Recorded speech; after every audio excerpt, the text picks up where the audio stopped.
Chapter 18. Filled with regret, Maleficent spent the next day sitting listlessly by the wall. The thought of seeing Aurora's innocent face that evening was heart-wrenching. She felt this new, intense need to protect the girl from the ugliness of the world. But ironically, she was part of it, for she was the one who had cursed her, and she was the one who had made it impossible for her to live a full life on the moors or with her family.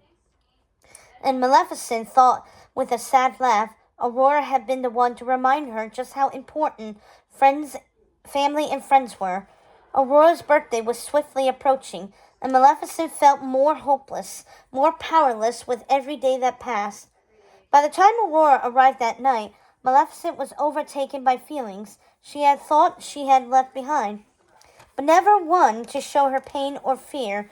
She simply remained quiet, the torment on her face the only indication of what was going on inside her head.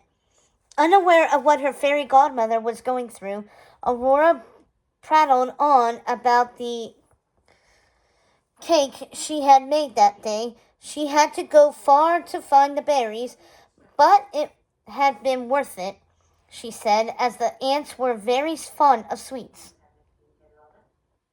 Distracted by a fairy fluttering between trees, its green body mimicking the leaves,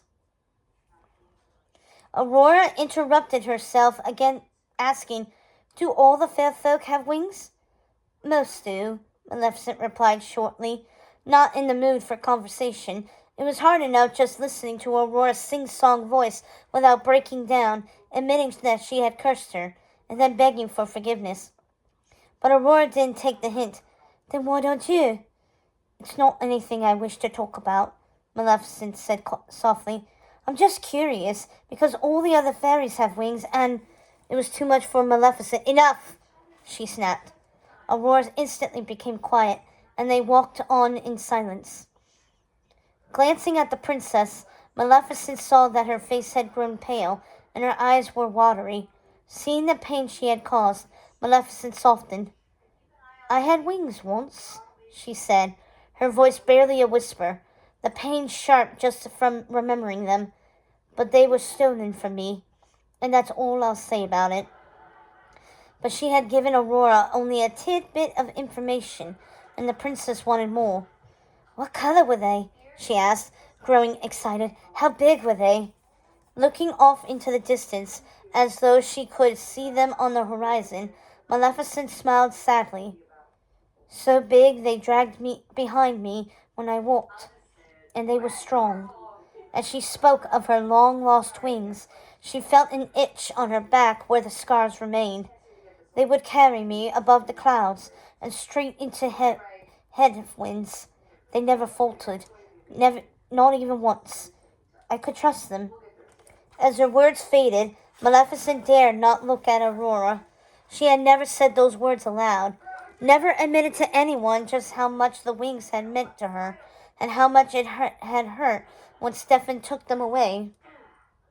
They had reminded her of her mother, but they had also become the features that she linked to her own identity, her soaring, organic identity.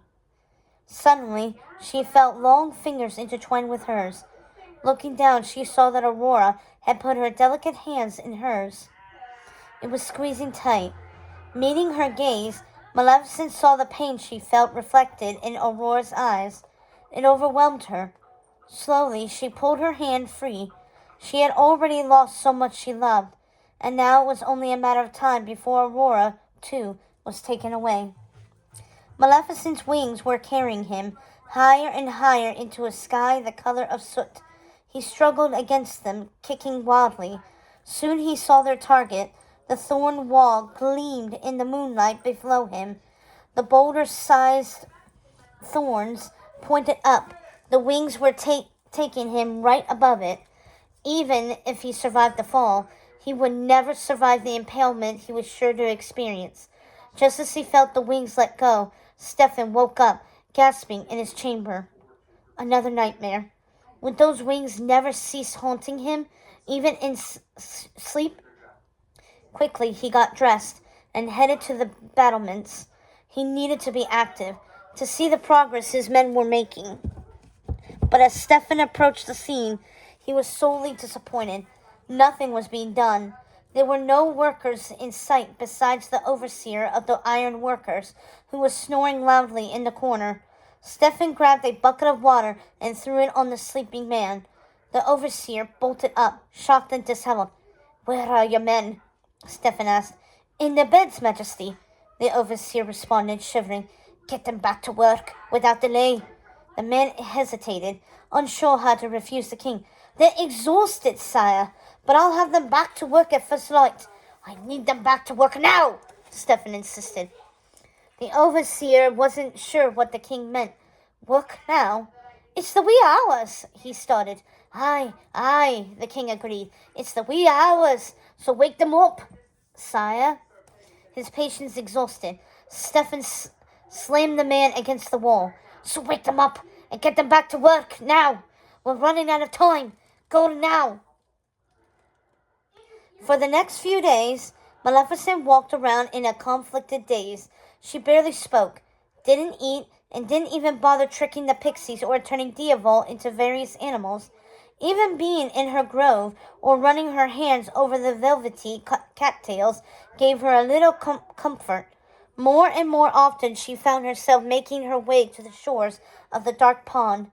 On the edge of the moors, farthest from the wall, the pond was home to the darker creatures of the fairy world. It was there the ram trolls resided alongside hog trolls with their furry hogwart mounts. The pond itself was dark too. No wallerbogs cleaned its waters, and the stone fairies dared not go close. It was a lonely place, a place for the dark-hearted. "It is where I deserve to be," Maleficent told herself every time she arrived. For only someone with a heart as dark as mine could do something so evil to a girl with a heart as light as Aurora's. Aware of his mistress's dark thoughts, Diaval often accompanied her to the dark pond, where he would sit silently with her until she was ready to leave. But one afternoon, several days after Aurora had taken Maleficent's hand in hers, Diaval was not there when Maleficent left the grove. Discovering her gone, he quickly flew to the dark pond and, upon arriving, landed on her shoulder. He began to rub his feathered head against her as though comforting her, but Maleficent was not in the mood. "Stop," she ordered. He began to rub harder. With an angry wave of her hand, she transformed him into a man. When he was up on 2 feet, he looked at Maleficent, his expression worried. "Mistress," he said, "you're miserable." "I'm perfectly fine," she replied. "No, you're miserable," Diavold repeated. "I'm going to make you miserable if you don't stop saying that." Diavold shook his head. There was no getting through to her with words. "But maybe—" He slowly reached out a hand and touched her shoulder, hoping to comfort the upset fairy. It didn't work. She turned her icy glare on him and shook his hand off. As Maleficent turned and began to walk away, she silently fumed. What right did Diaval have to try to comfort her? Who did he think he was? He was why she was in this mess in the first place. If he hadn't been so bent on making sure Aurora was all right in that little cottage with those obnoxious fairies, she never would have seen the child, never would have watched her grow up, never would have grown fond of her, never would have had to tell her something that was going to break the girl's heart. But that was what she had to do. Maleficent knew that now. It was what had been eating away at her since she'd last seen Aurora. She had to tell her the truth about the world, and it wasn't going to be easy. Letting out a groan, she stalked to the wall to wait for night, when the stars and the truth would all come out. A light snow had fallen during the day, so that now, as Maleficent and Aurora walked across the moors and made their way to one of their favorite spots, the Snow Fairy Meadow, their footsteps were muffled by the soft powder. In the cold, they could see their breath coming out in little clouds. The landscape was beautiful, the hills covered in white, and the stars twinkling in the sky above. If only I didn't have to ruin the beauty with darkness, Maleficent thought. Straightening her shoulders, She shook off the thought. It was now or never. Aurora, she began, there is something I need to tell you. Yes, Aurora said, looking up at her, innocent and pure as ever. Maleficent stopped walking and shuffled on her feet. For a moment, unsure how to proceed. There is evil in the world, she finally said. I cannot keep you safe from it. Expecting the princess to look scared, Maleficent was surprised to see her smile. I'm almost 16, godmother. I can take care of myself. Maleficent smiled despite herself. The girl was so brave, yet so naive. I understand, but that's not... Aurora interrupted her. I have a plan, she said, her face lighting up with excitement. When I'm older, I'm going to live here in the moors with you, and then we can look after each other. Looking at the proud smile on Aurora's face, Maleficent had no choice but to smile back. It was clear the girl had put a lot of thought into this, and that she not only wanted to live in the moors, but wanted to be a part of Maleficent's life, was beyond touching Aurora. Aurora didn't know what her future held, the curse that was inevitable. She thought she had her whole life in front of her, and she wanted to spend it in the moors, not in the cottage with her aunts, where things would be easier.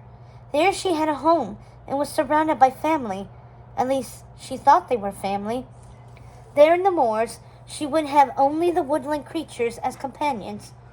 True, she would also have Diavolt and Maleficent, but what fun could they possibly be after any length of time? But it would be so nice.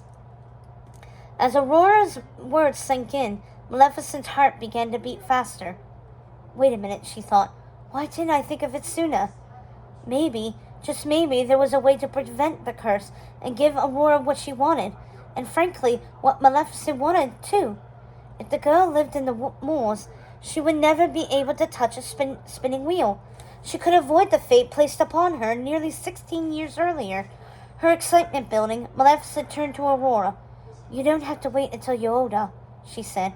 You can live here now. But Aurora shook her head sadly. My aunts would never let me. I thought you could take care of yourself, Maleficent said, hoping she didn't sound as desperate as she felt. Now that the idea had lodged itself in her brain, she couldn't let it go. I can't, Aurora said, but they would be sad without me. She paused, and then smiled as she, too, had an idea. Could they come visit me? Maleficent stifled a groan. Nutgrass, Thistlewit, and Flittle? Here? The pixie trainers back in the moors? And worse still, in her grove? The idea was abhorrent.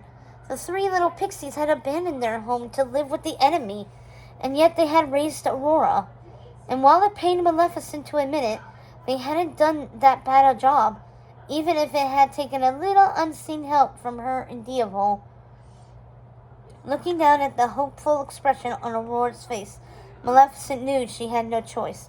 If she wanted the girl to be safe in the moors, she was going to have to let the pixies through the wall.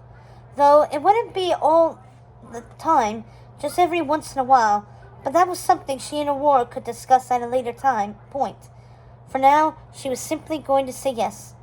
Aurora let out a happy squeal and clapped her hands. Then I will, she exclaimed. I'll sleep in a tree and eat berries and black nuts, and all the fairy people will be my friends. I'll be happy here for the rest of my life. I'm going to tell them tomorrow. As she spoke, she skipped ahead, lost in thoughts of her life to come. Behind her, Maleficent watched, pleased that things were going to work out after all.